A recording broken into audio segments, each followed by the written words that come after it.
My hairstylist chemically burned my scalp with bleach, leaving permanent bald patches and scars. She claimed I had sensitive skin and charged me full price for the disaster. I wore wigs for years while she won beauty awards downtown. I'm Lily, 27 years old, female, and I've been carrying this story like a stone in my chest for years. Even writing this right now, my hands are shaking because it still feels like a nightmare I never woke up from. When I was 22, I thought I'd finally figured out who I was. I'd spent most of college hiding under box-dye brunette, cutting my own bangs in my dorm bathroom mirror, scared to experiment because I didn't want to be that girl with a fried head of hair. Then I met Chelsea, 31, female, my hairstylist. She was this magnetic, loud, fast-talking woman who owned a small salon downtown. Everyone seemed to know her name. She'd sweep into a room with these black leather boots and a coffee cup the size of her head, and suddenly, you felt cooler just for being in her chair. The first time I went to her, I remember the smell: bleach, hairspray, that faint singe of flat irons. She looked at my box-dyed hair and said, "We're gonna make you a blonde bombshell. Trust me." And I did. I trusted her like you trust a doctor. She made me feel like I could reinvent myself. For once, I wasn't the quiet art student hiding in oversized sweaters. I was someone worth looking at. Chelsea had this way of talking about herself like she was untouchable. She bragged about the beauty competitions she'd won, the celebrity clients she almost booked, the salon expansion she was planning. She'd lean on the chair while the bleach burned my scalp and tell me how she didn't just do hair, she created art. I ate it up because I wanted to believe I was her canvas. I started seeing her every 6 weeks. My friends noticed I glowed when I left her salon. My mom said I looked grown up. My boyfriend at the time, Matt, 25, told me he barely recognized me walking out of the salon, in a good way. Chelsea wasn't just my stylist. She became this older sister figure I thought I could rely on. She'd text me hair inspo pics at midnight, ask me about my relationships, share her own stories of toxic exes and clients who didn't appreciate her genius. Looking back, she loved being idolized. She thrived on it. Then came the day that changed everything. I wanted to go lighter, closer to platinum, and she said, "Girl, your hair can totally handle it." She mixed up this bowl of bleach, slapped it on thick, and wrapped my head in foils. I remember it started burning almost immediately. Not the normal tingle, but this sharp, searing pain, like someone pressing a curling iron against my scalp. I said something. I actually said, "Chelsea, it really hurts." She waved me off, smiling at herself in the mirror across from us. "That just means it's working. You've probably got sensitive skin. You'll be fine." But I wasn't fine. The pain didn't fade. It got worse. My scalp felt like it was being eaten alive. I gripped the armrest so hard my knuckles turned white. I told her again, almost begging now, "Chelsea, please, it feels wrong." She sighed, actually sighed, and said, "Do you want good hair or baby hair? Beauty hurts, babe." When she finally rinsed me out, clumps of hair went down the drain. Actual clumps. I felt them sliding past my ears. She laughed it off, saying, "Oh, you probably didn't brush out the tangles before you came. Don't stress." But when she blow-dried me, I saw it. Angry red welts across my scalp, patches where the hair had snapped clean off at the roots. My head throbbed. I wanted to cry right there, but she spun me around, forced a smile, and said, "See? Blonde bombshell." Then she charged me full price. $280. I left that salon with wet eyes and a raw scalp, clutching a receipt for the privilege of being chemically burned. I didn't know it yet, but that day marked the beginning of years of wigs, hats, scarves, and scars I still see every time I look in the mirror. The morning after that appointment, I woke up with my pillow literally stuck to my head. Dried blood. My scalp had blistered overnight, and when I touched the top of my head, the skin peeled like a sunburn. Whole strands of blonde were still tangled in the fabric. I ran to the bathroom, pulled back the mess in the mirror, and almost threw up. My hair wasn't just thin. It was gone in patches, raw pink flesh underneath. I called Chelsea immediately. My voice was shaking, telling her I couldn't stop bleeding and my scalp was on fire. Do you know what she said? Not, "Come back, let me help." Not even, "Go to urgent care." She literally laughed and said, That's just how bleach works sometimes. Your skin must be extra sensitive. You'll toughen up. When I pressed, panicking, she snapped, Lily, I've been doing this for 10 years. If something's wrong, it's on your end. Maybe you've got a condition you don't know about. Don't put this on me. I hung up and drove straight to urgent care. The doctor took one look and said, chemical burn. Third degree in some areas. He explained that the bleach had eaten into my follicles so badly the hair would never grow back in certain patches. Permanent bald spots. I sat there crying in that cold exam room while he carefully smeared ointment on my scalp and gave me antibiotics for the open wounds. When I got home, I stared at myself in the mirror until my eyes were burning. I looked disfigured, like someone had taken a razor and carved holes in me. I couldn't stop touching the patches, feeling the raised, shiny scars where hair used to be. Matt tried to comfort me, saying, "It'll grow back, it's just hair." But when I told him the doctor's words, permanent damage, he went pale and couldn't even look me in the eye. That silence was worse than any scream. I tried to confront Chelsea again, this time in person. I walked into her salon 2 days later, bandages on my scalp, doctor's note in hand. The other stylists froze when they saw me. She pulled me aside, visibly annoyed, and hissed, "You cannot show up here looking like that. Do you want to ruin my business?" I held out the note, my voice shaking. "You chemically burned me. The doctor said this is permanent." She didn't apologize, didn't even flinch. She crossed her arms and said, "No one else has ever complained. If you sue me, good luck proving it wasn't your fault. Maybe you used the wrong shampoo at home. Maybe you scratched your own head. Don't play the victim." Then she had the audacity to usher me out like I was some crazy person trying to cause a scene, while a couple of her clients looked on in confusion. That was the day the power dynamic flipped. Before, I idolized her. After that, I hated her. And the hatred got deeper every time I saw her name in the paper or online, winning some Best Colorist Downtown award, smiling with perfect hair, while I was shopping for wigs to cover the scars she gave me. Don't forget to subscribe. For months after the burn, I hid under wigs and scarves. I couldn't even shower without crying. Every time the water hit my scalp, it stung like acid. The ointments helped the pain, but nothing fixed the bald patches. The doctor had been right. Those areas were dead. At first, I thought maybe people wouldn't notice. But wigs never sit perfectly. My friends noticed the shift, me constantly adjusting, pulling at my hairline. At parties, people whispered, "Why is Lily wearing a wig?" It wasn't long before someone asked directly. I told the truth. My stylist burned me. And here's the sick part. Nobody believed me. Chelsea was a name in this city. She'd just won Best Stylist in the Metro that same year. Her Instagram had 50K followers.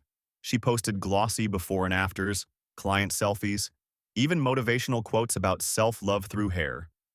My story sounded like some jealous rumor. People actually said it. "You're just bitter because she's successful."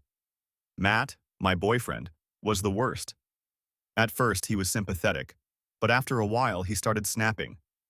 "You can't keep blaming her for everything. Maybe your skin really is just weird." He'd brush it off like I was obsessed, like my anger was ruining our relationship. The gaslighting made me feel insane. I had a doctor's note, medical bills, literal scars, but everyone wanted to believe Chelsea was untouchable. Then the harassment started. Word got back to her that I was telling people she'd burned me. One night, I got a DM from her personal account. "Stop slandering me. My lawyer will be in touch." A week later, I found my Yelp review mysteriously deleted, flagged as defamatory. And the final gut punch? A friend of mine, Emily, booked an appointment with her. I begged her not to. Emily rolled her eyes. "Come on, Lily. She's the best in town. Don't make me choose sides." I realized then, Chelsea had won. She'd destroyed my scalp, taken my confidence, and somehow still got to play the hero in everyone else's story. I was the crazy girl in wigs, bitter and sensitive. That's when the revenge seed got planted. I didn't act right away. I was still too broken. But every time I saw Chelsea posting another trophy shot, another award, another client gushing about how she'd changed their life, I felt something harden inside me. I swore to myself, Someday, she was going to feel what I felt. 2 years passed, and Chelsea only got bigger. She moved her salon into a sleek downtown studio with floor-to-ceiling windows. She was on local TV segments, teaching blonde transformation workshops. I couldn't walk through downtown without seeing her glossy posters plastered on bus stops. Meanwhile, I was still living in wigs. I had a drawer full of them. Cheap synthetics for work, better lace fronts for when I tried to feel normal. Every night I peeled them off and stared at the shiny pink scars on my scalp. They never faded. They were my reminder. I avoided Chelsea completely, until the night she forced herself back into my life. It was a charity gala, one of those fancy downtown events where everyone dresses up and pretends they care about the cause. My company bought a table and I had no choice but to go. I thought I could slip in, drink my free champagne and disappear, but there she was. Chelsea, in a sequined black dress, on stage with a microphone, accepting an award for Outstanding Community Stylist. The crowd gave her a standing ovation. And then she said it. The words that made me physically grip the edge of my chair to stop myself from screaming. I've always believed hair is healing. When clients sit in my chair, I help them rebuild confidence, no matter what they've been through. The hypocrisy was like a knife twisting. She had destroyed my confidence. She had permanently scarred me, and now she was branding herself as some kind of healer? When the applause died down, she walked straight toward my table. She looked at me, looked at my wig, and smirked. Then she leaned in close enough that only I could hear. Good to see you've adjusted. Maybe next time don't be so sensitive. I froze. My coworkers glanced between us, clueless. She strolled off like she hadn't just stabbed me in the chest with those words. That was the breaking point. Not the burn. Not the years of wigs. Not the gaslighting. That moment. Her smugness. Her certainty that I'd never fight back. I left the gala early, shaking so hard I almost dropped my keys in the parking lot. For the first time in years, my fear turned into something else. Clarity. Chelsea wasn't invincible. She had secrets, just like anyone. And I still had everything she'd given me. The scars, the doctor's records, the photos I'd taken of my scalp in the weeks after the burn. Proof she'd destroyed me. And I finally realized I wasn't going to beg people to believe me anymore. I was going to make them see her for what she really was. Don't forget to subscribe. Update. Wow, I didn't expect my story to blow up the way it did. Honestly, I thought maybe a handful of people would read it, nod, and move on. Instead, I've been flooded with messages from people who had similar hair horror stories, from others who straight up told me, burn her salon to the ground. Tempting, not gonna lie. And even a few DMs saying I should forgive and move on. Yeah. No. The wildest comment I saw was from a hairstylist who said, if bleach is burning, you wash it out immediately. Period. No excuse. What she did wasn't a mistake, it was negligence. That hit me hard because it was the validation I never got in real life. A few of you asked why I didn't sue back then. Truth? I was 22, broke, terrified, and Chelsea had this army of loyalists. I thought I'd lose. But now? Now I've got something I didn't have before. Time, distance, and receipts. Because here's the part I didn't mention in my first posts. I saved everything. Every photo of my scalp during the healing process. Every medical bill. The doctor's note with the words permanent damage. Even screenshots of her DMs where she threatened me to stop slandering. I shoved it all into a folder on an old hard drive and tried to forget about it.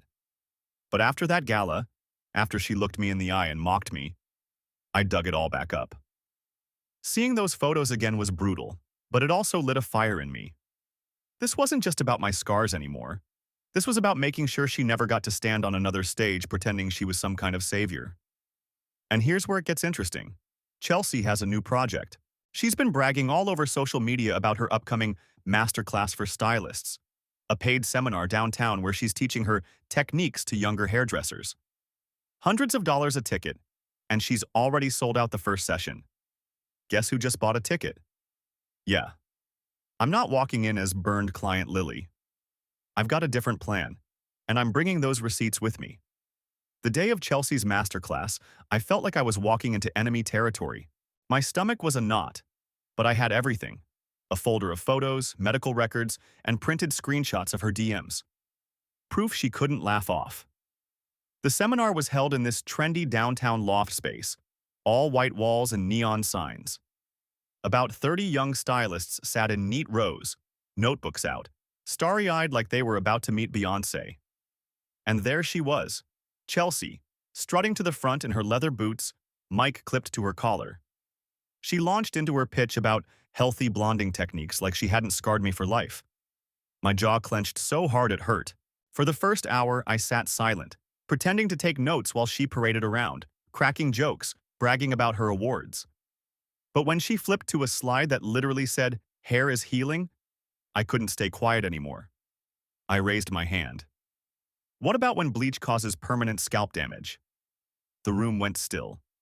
Chelsea's eyes flicked to me, and for a split second I saw panic. But then she pasted on that fake smile. Well, sweetie, that only happens if someone has a condition or doesn't follow aftercare properly. That was it. I stood up, pulled my wig off. Gasps rippled through the room as my scars were exposed under the bright lights. This, I said, holding the folder up high, is what she did to me. I laid the photos on the front table, close-ups of my raw scalp, blistered and bleeding, doctor's note stamped with permanent damage. The crowd swarmed, curious. Chelsea's face drained of color. She stammered something about fake documents and attention seekers, but the young stylists were already flipping through the evidence, whispering. She told me I was just sensitive, I said, loud enough to cut through her protests. She charged me full price for chemical burns that left me scarred for life. And now she's selling you her techniques? This is what her techniques do. Someone pulled out their phone, then another. Cameras everywhere. Chelsea's voice cracked as she tried to shout me down, calling me a liar, hysterical, unstable. The more she screamed, the more unhinged she looked. Finally, one of the organizers, a woman in a black blazer, stepped up and told Chelsea to take a break. She refused, snatched the photos off the table, tried to crumple them up. Big mistake. Half the room already had pictures of the evidence on their phones. I walked out shaking, but for the first time in years, it wasn't from shame. It was adrenaline. And when I checked my phone an hour later, there it was.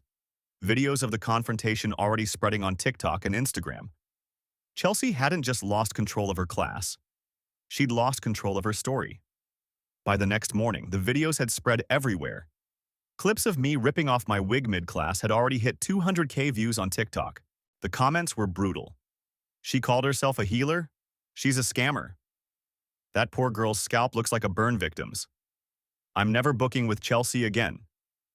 Her name was trending locally with words like fraud and burned client. By noon, my phone started blowing up. Private numbers, blocked calls, DMs from strangers. And then, Chelsea herself. First, a long text. You don't know what you've done. Take those videos down now. I have a lawyer. I will sue you into the ground. 5 minutes later, another text. Lily, please. You don't want to ruin me. We can talk. I'll refund you. I'll make it right. Just stop. That switch from rage to bargaining told me everything. She was desperate. That evening, she showed up at my apartment building. I heard her boots stomping down the hall before the knock rattled my door. When I didn't answer, she started pounding with both fists. Open up, Lily. You think you can humiliate me? Do you know who I am? Her voice cracked, high-pitched, manic. My neighbor peeked out down the hall. Chelsea turned on her instantly, screaming, "What the hell are you looking at?" The poor woman ducked back inside. I stood behind my door, recording the whole meltdown through the peephole. Chelsea kept at it, switching between sobbing, "You've ruined my career, please. I built everything from nothing," to full-blown rage. "You jealous little bitch. You wanted to be me and you couldn't." Eventually, the building security came up and dragged her out. She kicked the elevator door so hard it echoed up the stairwell. Later that night, the video of her screaming in my hallway went viral too. Someone captioned it, "Local stylist goes ballistic after client exposes her." By the end of the week, sponsors started dropping her. The beauty magazine she'd been featured in quietly deleted her profile. Her salon's Google reviews tanked. Every other one mentioned me by name. And yet, she wasn't done. Because when unstable people lose their public image, they don't go quietly. They explode. Update 2. Well, I guess it's official. Chelsea's empire is crumbling, and I didn't even have to lift another finger after that masterclass. Y'all did the rest. I can't believe how far this blew up. My DMs are insane. Half the messages are people telling me I gave them the courage to speak up about bad stylists, and the other half are sending me screenshots of Chelsea's Yelp, Google reviews, even her old Facebook posts being flooded. Someone even memed my wig reveal like it was a WWE takedown. I laughed until I cried. But it hasn't all been funny. Some of you warned me she'd try to retaliate, and holy hell, you were right. I already mentioned her showing up at my door like a banshee, but it's gotten worse. A few nights ago, my car tires were slashed. No proof it was her, but come on. Who else? The scariest part? A comment that blew up here. Watch out. People like her don't just lose gracefully. They go down swinging. That one stuck with me because Chelsea isn't just embarrassed. She's unraveling. The woman built her whole identity on being untouchable, and now everyone knows she's a fraud. Oh, and this cracked me up. Someone dug up an old video she posted years ago bragging about how her clients never get breakage because she's mastered bleach timing. It's now stitched all over TikTok with side-by-side shots of my burned scalp. Brutal. So yeah, Reddit, you weren't kidding when you said the internet would handle it? But here's the thing. Chelsea's not done. She's been blowing up my phone, alternating between, please, you don't understand, I'll lose everything, and, you'll regret this, you crazy bitch. Part of me feels like I should just sit back and let her self-destruct. But another part, the scarred, humiliated, wig-wearing part, wants to finish this. Not with violence, not with lies, but with something that'll leave her reputation in ashes forever. And I think I know how. A week after Update 2, Chelsea made her biggest and dumbest move yet. It was a Saturday night. I was out grabbing groceries when my phone started blowing up. Friends texting, Lily, WTF, is this you? I opened Instagram and froze. Chelsea had gone live from her salon. She was pacing in front of her ring light, eyes wild, mascara running. She was ranting about me by name, full first and last. Screaming that I was a liar, that I'd ruined her business out of jealousy, that I was mentally unstable and obsessed with her. And then she pulled out the wig I'd worn at the masterclass. She must have snatched it when security escorted her out that day. She held it up on camera, shaking it like a trophy, yelling, "This is fake! She's fake! She's been playing all of you!" Thousands of people were watching. I should have panicked. But instead, I felt this weird calm. Because Chelsea had just done what I'd been waiting for. She put her own unhinged behavior on full display, publicly, in real time. I hit record on my laptop and screen captured everything. Her pacing, her screaming, her digging her nails into the wig like she wanted to tear it apart. At one point, she hurled a bottle of bleach at the wall behind her. It exploded on camera, splattering white across her fancy salon sign. The comments were a feeding frenzy. Girl, stop. You're incriminating yourself. This is a mental breakdown live-streamed. She just threw bleach at the wall? OMG. By the time Instagram cut the stream, she'd outed herself as exactly what she was. Unstable, reckless, dangerous. I didn't waste a second. I sent the recording to the beauty board that oversees salon licensing in our state, attached my medical records, photos, and the videos of her at my door. Within 3 days, I got a response. Her license was officially under review for suspension pending investigation. And then the dominoes fell. The salon landlord terminated her lease after the bleach-throwing video made rounds. No one wanted liability for her tantrums. Sponsors cut ties. Stylists who had rented chairs in her salon posted long notes about how toxic she'd been to work under, now that it was safe to speak up. Chelsea tried one last Hail Mary. She sent me an email, 3 paragraphs of alternating threats and begging. You've destroyed me. You'll regret this. Please, Lily. I can't live without my work. Don't let them take my license. I didn't respond. I didn't need to. Because she had already destroyed herself. When the board officially revoked Chelsea's license, it didn't even make the news. Her meltdown had already been the story. This was just the quiet paperwork that sealed her fate. Her salon closed within a month, The windows I used to see her smiling posters in were covered with brown paper and a "for lease" sign. No glittering photo shoots, no master classes, no Chelsea. For the first time in years, I walked past that block without pulling my scarf higher or ducking my head. Matt, my ex, texted me out of the blue when it all came out. "I'm sorry, you were right." I didn't reply. He hadn't been there when I was sobbing in the bathroom, peeling bandages off my scalp. He didn't get to be here now. The real moment of closure came in the most unexpected way.